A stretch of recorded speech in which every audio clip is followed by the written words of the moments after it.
not for war. Money for children, not for war.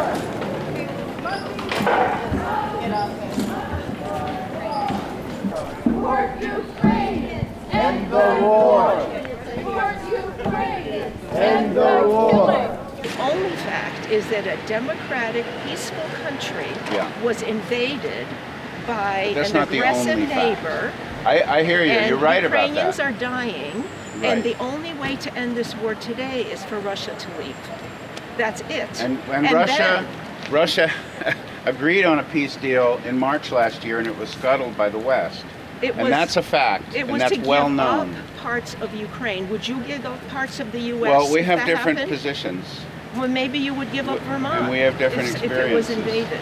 Look, in theory, we all agree on this. We all is want, that yes. Russia should not have invaded. No doubt about that. And Russia needs to leave. Sure. Ukrainians But in we peace. totally agree with that. Thank you. So we have common ground. What is war?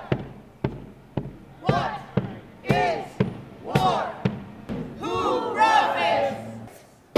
Who dies? What is war? What is war? Who profits? Who dies?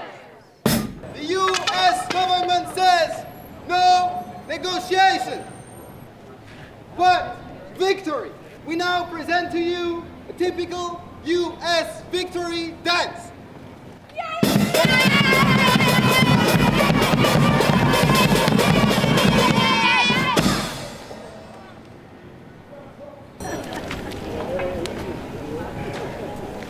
Urgent. Priority mail.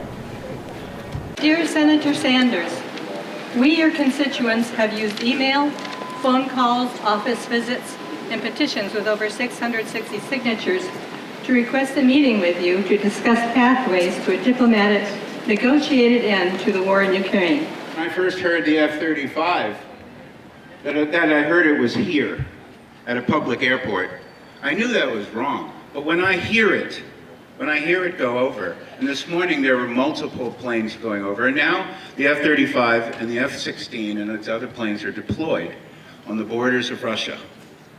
Now, the F-35 is a nuclear-armed, capable system. We have the Department of Energy is funding the nuclear weapons, the new arms race, and so it's not just the Department of Defense. So we live in a war economy, and we need to realize this in order to mobilize and change.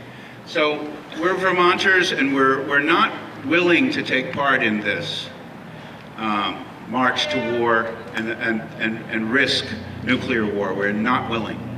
So we're going to ring Bernie Sanders' buzzer. Yeah.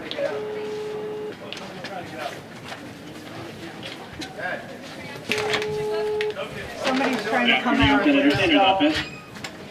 Hello, we're outside. The door's still locked. And your door is locked, and someone's trying to get out. And we're hoping to talk with you about our letter. Are they trying to drop a letter off to us? We're hoping to actually invite Senator Sanders down here, and we have a chair already for him because we've been asking to speak with him for months now. Hi. Hi, how are you? I'm well, thank you. Good. Do I know you? I don't know. I'm Katie Van Haste. I'm Bernie's hi, state Katie. director. Nice to meet you. We have a demand, and that is today, whether from Washington, D.C. or here, we get a statement from the senator that he's going to call Joe Biden and ask for negotiations rather than bombs. So the senator's statement is included in his letter. Okay. Oh, yeah. Oh, that's predictable. Thank you. Yeah. And have a lovely day. Thank you very much. I do think that an armistice or a ceasefire is very reasonable and very possible.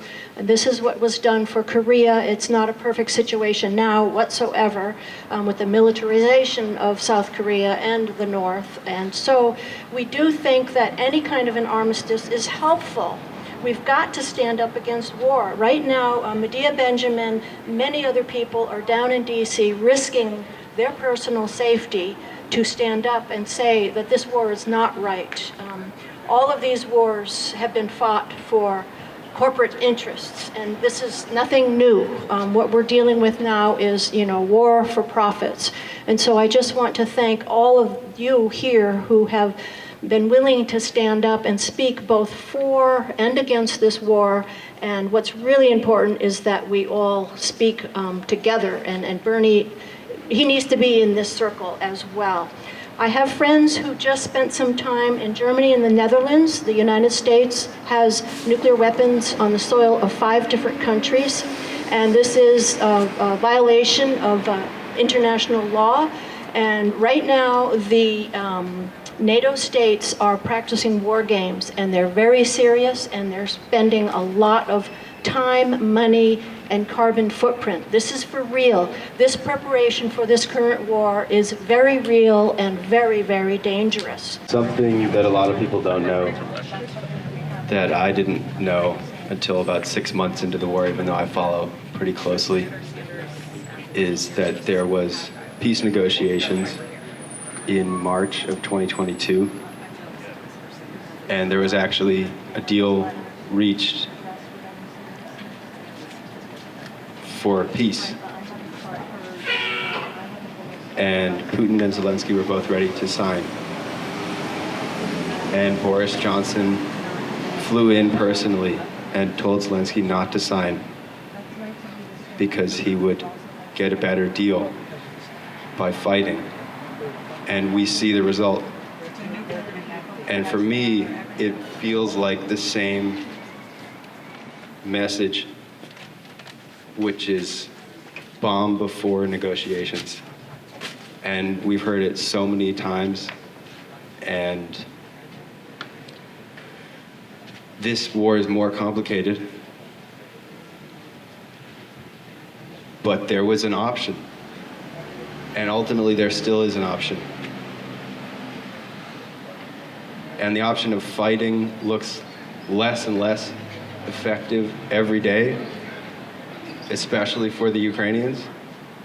And the option of negotiations looks more and more necessary every day, especially for the Ukrainians, and who are caught in the middle of a superpower conflict, which is decades in the making. And again, every war ends in negotiations. And that's all we're calling for. This war has been sold to us so hard. And we were told that this war was to stand up for democracy.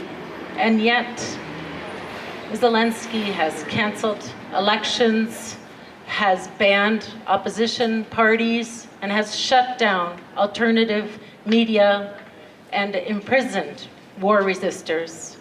We have been told over and over again that this war was not about NATO. It was only about Russian aggression. But yet now, Jens Stoltenberg, the head of NATO, has said this war is about NATO, and we provoked Russia. Jens Stoltenberg, the head of NATO, said this. You can look it up. We have been sold a bill of lies to believe that war is always the answer, and we have to resist that and fight for peace.